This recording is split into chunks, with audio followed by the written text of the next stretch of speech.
स्वागत है आपका ब्रेक के बाद। और आपकी बात में हमारे खास मेहमान हैं जनरल भुवनचंद खंडूरी जी, पूर्व मुख्यमंत्री हैं भाजपा के। खंडूरी जी, स्वागत है आपका ब्रेक के बाद। धन्यवाद। खंडूरी जी, 2012 में एक नारा चला, 2011 में के लास्ट में जब आपको दोबारा मुख्यमंत्री बनाया गया सितंबर के बाद, खंडूरी है ज़रूरी, ये नारा पूरे प्रदेश के अंदर चला और इस नारे की एक लहर थी, एक जनता आपके पीछे खड़ी थी। लेकिन उसके बाद ऐन वक्त पर क्या हुआ कि भाजपा 19 साबित हुई कांग्रेस से और आप भी कोट द्वार से हार गए चुनाव। जिसमें इसमें अभी आंकलन करना तो अलग अलग लोगों का काम है, एक्सपर्ट्स का काम है, क्यों हुआ क्या हुआ। लेकिन ये सही है कि केंद्र ने तय किया मुझे दोबारा मुख्यमंत्री बनाने का। जब मैं मुख्यमंत्री बना तो 3 महीने और 13 दिन का समय था आचार संहिता लगने से पहले। अब 3 महीने 13 दिन के अंदर क्या परिवर्तन हुआ, क्या पहले होना था, वो तो केंद्र को तय करना है। और उसको उन्होंने कुछ अंदाज किया होगा, कुछ आंकलन किए होंगे, कुछ उनके बाद तथ्य होंगे, जिसके आधार पर उन्होंने 3 महीने और 13 दिन के समय पर एक उचित समझा कि मुख्यमंत्री बदलना। दूसरी, जब मैं आप बात करते हैं कि खंडूरी जरूरी, उन्होंने कुछ तय किया होगा, कुछ दृष्टिकोण से किया होगा। अभी राजनीति में अपने अलग अलग स्लोगन भी चलते हैं, अपनी अपनी स्ट्रेटजी भी चलती है, रणनीति भी चलती है, उसके आधार उन्होंने बनाया होगा। मुझसे तो पूछ के उन्होंने नहीं बनाया कि आपने कहना, मुझे तो खुद आश्चर्य, लेकिन स्लोगन नहीं चला। अब जब आपने तीसरा सवाल आपका है कि उसके बाद जब तो वो जीते, सब खंडूरी के प्रदेश में तारीफ कर रहे थे, इसलिए उन्होंने मुझे बनाया होगा। अब खंडूरी खुद अपनी सीट नहीं जीता, तो क्यों नहीं जीता थे, तो आपको बताना चाहिए ना, मुझे क्या बताने की जरूरत है इस पर। और दूसरी चीज़ मैं आपको ये कहना चाहता हूँ, अगर मुझे बदला है तो ये आंकलन तो उस समय नहीं होगा कि साहब 31-32 सीट मिलेगी। नहीं, आकलन तो उस वक्त नहीं था। आकलन तो ये था कि केंद्र को ही मालूम था कि 3 महीने बाद चुनाव है, 4 महीने बाद चुनाव नहीं, जब मुझे बनाएगा वो आकलन हुआ होगा, तो बदलने की जरूरत क्यों पड़ी कि साहब उन्होंने सोचा कि स्थिति ठीक नहीं। अगर 31-32 होता तो बदलने की जरूरत ही नहीं पड़ती। तो इसलिए ये आपका ये कहना मेरे ख्याल से उसमें कुछ फैक्ट से जो हरकत उसके आधार पर नहीं कि कुछ उस बीच में 3 महीने 13 के अंदर और बहुत बड़े बड़े सर काम, वो सब जानते हैं, लोकपाल भी जो 12 से पहले तो इसलिए एक जो खंडूरी जरूरी के उसके वजह से, और जो उसमें आप चाहे सेवक अधिकार हो, ये हो, उसका ट्रांसफ़र पॉलिसी, बड़े बड़े काम है, और लोगों को भावना हुई कि बीजेपी को सत्ता में लानी चाहिए। मैं समझता हूँ आम नागरिक का ये मन था कि बीजेपी सत्ता में आए। और अभी क्यों हम 31-32 से पहुँचे, तो कोई भारी बहुमत होता है, कुछ होता है, वो रहता है, तो वो हो गया। और अभी मैं भी हार गया। जिस कंस्टिट्यूंसी में 91 से मैं जीत रहा हूँ, उस क्षेत्र से मैं कभी हारा नहीं हूँ, इससे मैं हार गया मुख्यमंत्री के रूप में। जब मैं हारा हुआ MP था, 96 में MP हार गया था, उस समय भी इतने भारी बहुमत से मैं उससे जीता। मैं और बहुत बड़े दिग्गज के खिलाफ जो मंत्री थे केंद्र में, उनके खिलाफ मैं लड़ रहा था, तो उस समय जीत गया। ऐसे में हार गया, वो तो वही लोग जाने, या मेरा भाग्य में जीतना ही तो संभाल गया। तो ये जो आपका उसका डिडक्शन है, हालात क्यों बने, ऐसा क्यों हो गया? क्योंकि हमारा सवाल वही है, ऐसा क्यों, जिस कॉन्स्टिट्यूएंसी से आप कभी नहीं हारे, कोट द्वार आपका गढ़ था, पौड़ी आपका गढ़ था, तो ऐसे हालात क्यों बन गए थे आखिर वक्त? नहीं, मैं समझ आज पूछो कि उन्होंने मुख्यमंत्री क्यों बताओ, तो उनको नहीं, मुख्यमंत्री बदलने वाली बात अलग होगी थी, लेकिन ये खंडूरी जरूरी के बाद ऐन वक्त पर जो हार हुई, इसलिए हारा हूँ। देखिए, एक तो मेरी अपनी कंस्टिट्यूंसी, जब मैं मुख्यमंत्री बना तो मेरी विधानसभा का चुनाव लड़ना था, तब भी मैंने कहा था कि मैं अपनी कंस्टिट्यूंसी में किसी विधानसभा से लड़ूंगा, नहीं तो देहरादून से लड़ लेता, नज़दीक से। तो उस समय में उसी मेरी लोकसभा में धुआंकोट जीता, मैं बहुत अच्छे बहुमत से जीता। इस समय वहाँ पर मैं क्यों हारा, उसके अनेकों कारण हो सकते हैं। उसमें ये तो मैं आज कहना शायद मेरा तथ्यों के आधार पर नहीं है कि लोग नहीं चाहते थे कि मैं जीतूँ, लेकिन वहाँ पर जो वातावरण बना है कुछ इस प्रकार का था, और एक किस्म का मैं पूरे प्रदेश को देख रहा था, और मुझे बाद में समझ में आया कि मुझे वहाँ पे कुछ ज़्यादा समय देना चाहिए। तो मैंने समय, मैं यहाँ से 91 से मुझे जानते हैं लोग, अब जाके क्या बताऊँगा उनको मैं क्या हूँ, क्यों मुझे वोट दो। तो इस आधार पर मैंने समझा मेरी जाने की ज़रूरत नहीं है, और मैं शुरू में गया ना पूरे प्रदेश में मैं घूमता रहा, और आखिर 2 दिन में सिर्फ 2-3 दिन वहाँ बैठा हूँ। एक तो वो कारण हो सकता है, दूसरा हमारा अपना अंदर की पॉलिटिक्स है जो चलती है, उसका कुछ ना कुछ इसमें जरूर हिस्सा होगा, ये मैं मानता हूँ। ये तो लोग सारे मानते हैं कि अंदर की पॉलिटिक्स का हिस्से से खंडूरी जी। मैं उसके ऊपर ज़्यादा विचार ज़्यादा बोलना अच्छा नहीं उसके ऊपर। हाँ, क्योंकि एक चीज़ है, एक डर तो ज़रूर होगा, क्योंकि जिस वक्त आपको मुख्यमंत्री बनाया गया, उस वक्त प्रदेश के अंदर कांग्रेस में हालात, जैसे आज भाजपा में हालात हैं, आज हम जनवरी 2014 के अंदर बैठे हैं, तो प्रदेश के अंदर भाजपा में हालात चल रहे हैं, क्योंकि नगर निकाय चुनाव आप लोगों ने जीता है और क्लीन स्वीप मिली है, लगभग निर्दलीय आपके साथ जीते हैं, कांग्रेस तो तीसरे नंबर पर रही है।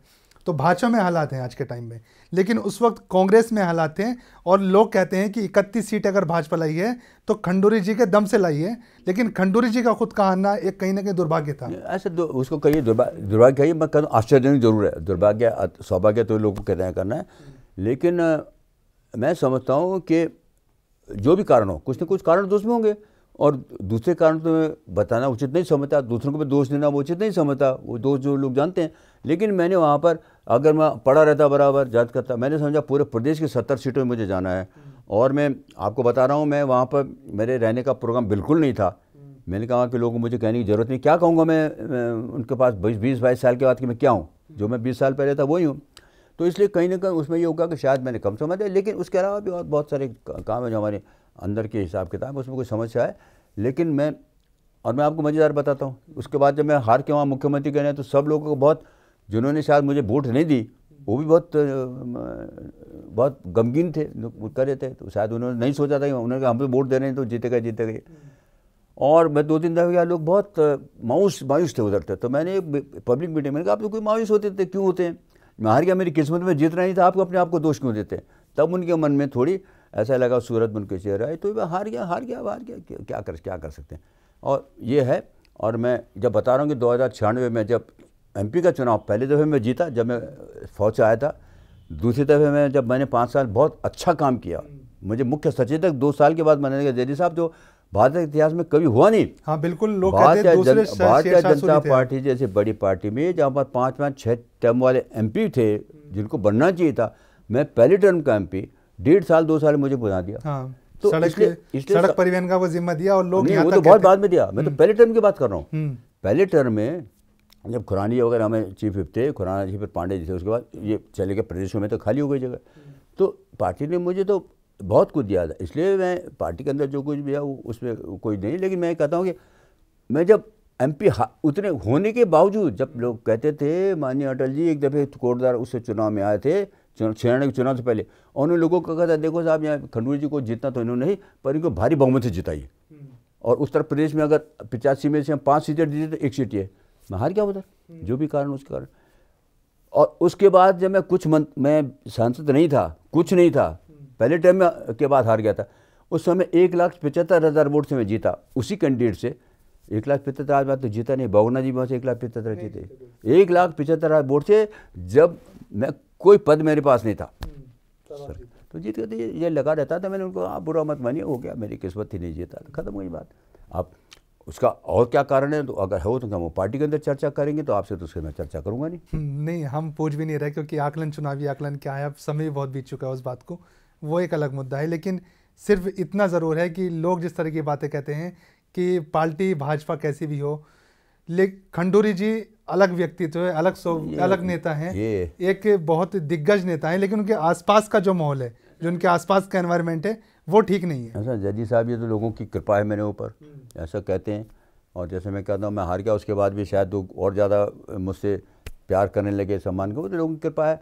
मैं जो हूँ सो हूँ, मैं तो 38 साल फौज में रहा हूँ, उसके बाद राजनीति में आने कौन आता है इतने के बाद, कैसे आता है। लोगों ने मुझे प्यार दिया, सम्मान दिया, मुझे कुछ आता नहीं था, पार्टी ने मुझे इतना सम्मान दिया। 2 साल के बाद आज तक भारत के इतिहास में कोई चीफ विप नहीं बना 2 साल में, बड़ी पार्टी का। कांग्रेस का रोज 25-25 साल बाद बनते हैं। हमारे यहाँ पांडे जी 6 टर्म MP थे, 6 टर्म MP थे, MP उसके बाद बने थे। खुराना जी बने थे, इतने बड़े नेता। तो ये है, मुझे पार्टी ने और मेरे संसदीय क्षेत्र के लोगों ने बहुत बहुत बहुत मेरे योग्यता से ज़्यादा मुझे सम्मान दिया। और इसलिए मैंने अब जब इसमें मैंने बात किया तो मैं पार्टी से कहा अगर मुझे आप लड़ाना चाहते हैं तो कृपया मुझे। हालांकि संसदीय सीट जैदी साहब बहुत ख़राब हो गई, अभी ख़राब इस दृष्टिकोण से। पहले हमारे पास पौड़ी, चौमली और रोहतक 3 जिले थे, और देहरादून में 3 सीट थी। इन्होंने देहरादून 3 सीट हटा के 1 दे दिए रामनगर में, नैनीताल जिले में, 2 दे दिए टिहरी जिले में। यानी एक अकेली सीट, संसदीय सीट 5 सूत्रों में है, जो गढ़वाल और कुमाऊं दोनों में है। गढ़वाल कुमाऊं दोनों में।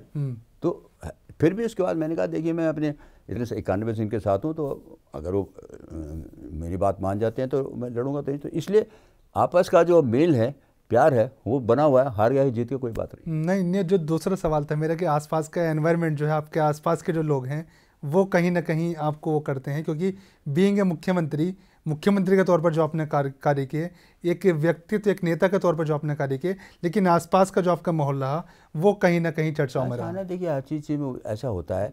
मेरी जो अपना अनुभव है, जो अपना एनालिसिस है, वो यह है कि जब कोई आप काम करते हैं तो खासकर सख्त काम करते हैं तो कुछ लोग नाराज़ होते हैं, कुछ लोगों की अपनी महत्वाकांक्षा रहती है, वो नाराज़ होते हैं। तो ये ह्यूमन नेचर है, मनुष्य की प्रवृत्ति है, प्रकृति है। तो कुछ नाराज़ जरूर होंगे, मैं कोई ऐसा थोड़ी हूँ। कोई हमारे यहाँ तो जो धार्मिक ग्रंथों में कहते हैं भगवान कृष्ण हमारे थे, उनसे भी लोग नाराज़ हुए थे। तो मैं ऐसा नहीं करता, इसलिए नाराज़ होना लोगों का स्वाभाविक है।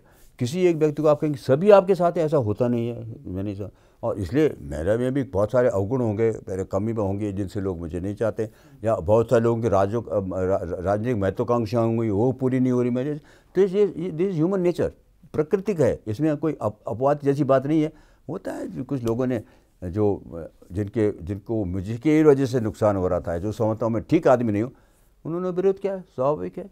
ठीक है, उनका विरोध रहा, लेकिन अब समय भी बहुत कम है। एक आखिरी सवाल आपसे पूछता हूँ कि 2014 में लोकसभा चुनाव भी है, आप भी पौड़ी संसदीय सीट लड़ रहे हैं, क्या चुनौतियाँ देखते हैं, किस तरह के हालात देखते हैं भाजपा के लिहाज से, राजनीति के लिहाज से और पहाड़ के उस विकास के लिहाज से जिससे आप फौज छोड़कर राजनीति के अंदर आए थे?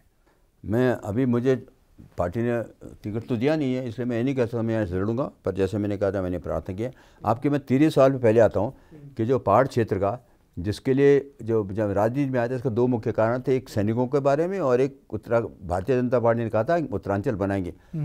और उत्तराखंड के 13 साल के बाद मुझे बहुत निराशा हुई है, मैं बहुत दुखी हूँ। जिस चीज़ के लिए उत्तराखंड के लोगों ने संघर्ष किया था, जिस बातों को हमने सामने रखा था, वो कहीं को दूर दूर तक नज़र आती नहीं है।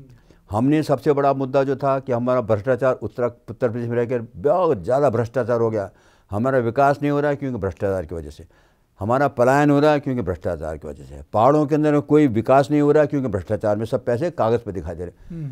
तो 13 साल के बाद हम अगर उस स्थिति को ठीक नहीं कर पाए तो हमारी कमी है ये, हम लोग जो भी सत्ता में रहे। विकास के मामले में यहाँ पर कुछ हुआ नहीं है। मैंने आपको बताया कि अटल जी ने पहले 6 महीने के अंदर विशेष राज्य का दर्जा दिया है। विकास के सब कामों के लिए हमको सिर्फ 10% देना पड़ता है, केंद्र 90% पैसे देता है, फिर भी हमारे विकास के काम पूरे नहीं हैं।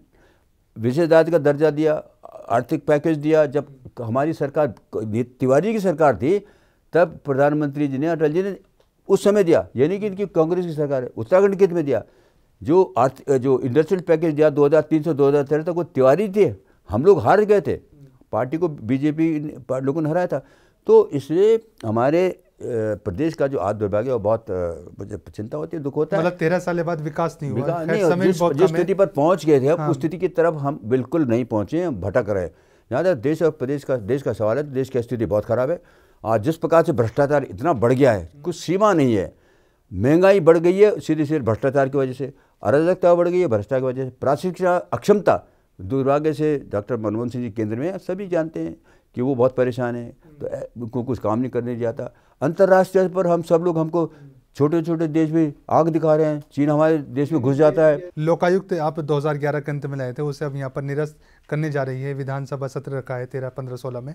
और उसके बाद एक चीज़ और इसके अंदर है, खंडूरी जी लोकपाल भी आ चुका है, जिस लोकपाल के लिए अन्ना हजारे भी मांग कर रहे थे। आपने भी खूब भ्रष्टाचार के खिलाफ बात की, अभी भी आप कर रहे हैं। एक छोटा सा कमेंट लोकायुक्त के ऊपर आप क्या कहेंगे? आप उत्तराखंड के लिए बहुत बड़ा दुर्भाग्य है कि राजनीति के कारण एक अच्छा बिल जिसको सब लोगों ने माना था, उसको निरस्त किया जा रहा है। और मैं मुख्यमंत्री जी से, कांग्रेस वालों से आग्रह करना चाहता हूँ, इस बिल को गृह मंत्री ने पास किया, 1.5 साल अपने पास रखा, कांग्रेस सरकार है, बीजेपी की नहीं है, जो क्या कहते हैं हमारी पार्टी ने जल्दी जल्दी किया। राष्ट्रपति जी जो कि हमारी बीजेपी की नहीं है, उन्होंने इसको पास किया, तो क्यों उन्होंने पास किया? कोई अच्छी बातें होंगी ना उत्तराखंड के। और इसलिए उत्तराखंड के लिए एक सख्त कानून बहुत ज़रूरी है। जिस कानून को अब लाने वाले हैं वो बिल्कुल बेकार का कानून है। उत्तराखंड हमने बनाया था, मैंने आपसे कहा, उत्तराखंड बना है भ्रष्टाचार से मुक्त होने के लिए। हमारा ये पहला और सबसे बड़ा मुद्दा है। अब आप एक ऐसा कानून बना था, आप उसको निरस्त करने जा रहे हैं। आपने हमारे ट्रांसफर ऑर्डर को निरस्त कर दिया, जिससे लोग परेशान है, भ्रष्टाचार का धंधा खुल गया। हमने लोकपाल लगाया, वो आपने बंद कर दिया। हमने इस प्रकार की बहुत सारी चीज़ें वो बंद कर दिया। और इसलिए उत्तराखंड के लिए इससे बड़ा दुर्भाग्य इन 13 साल में नहीं हो सकता कि एक अच्छा कानून बना था, जो जनहित के अंदर था, जो सर्वसम्मति से पास किया गया था। उस समय विधानसभा के चुनाव होने वाले थे, तो ये नहीं कह सकते थे, उस समय कहते थे कि बड़ा कांग्रेस का समर्थन भी था, सर्वसम्मति से ना। इसलिए क्या उस समय जानते थे कि लोग इसके पक्ष में हैं। आज उसको निरस्त कर रहे हैं, दुर्भाग्य तो आई, लेकिन उनको भी इसका खामियाजा भुगतना पड़ा। खामियाजा भुगतना पड़ेगा, बिल्कुल। तो वक्त हो चुका है आपसे विदा लेने का। जिस तरह के बात खंडूरी जी ने कही, वो दर्द बताएं कि क्यों इस तरह के हालात भाजपा के अंदर बने, क्यों इस तरह की गुटबाजी दोनों ही पार्टी में देखने को मिलती है। अमूमन 13 साल की बात खंडूरी जी ने कही कि इन 13 सालों में अगर हम विकास की बात करते हैं और उन सपनों की बात करते हैं तो बड़ा दुर्भाग्य है इस पहाड़ी प्रदेश का कि आज भी हम वहीं पर खड़े हैं जहाँ से हमने चलना शुरू किया था। फिर किसी नेता के साथ आपकी फिर करेंगे मुलाकात हमारे खास प्रोग्राम आपकी बात में। तब तक के लिए नमस्कार।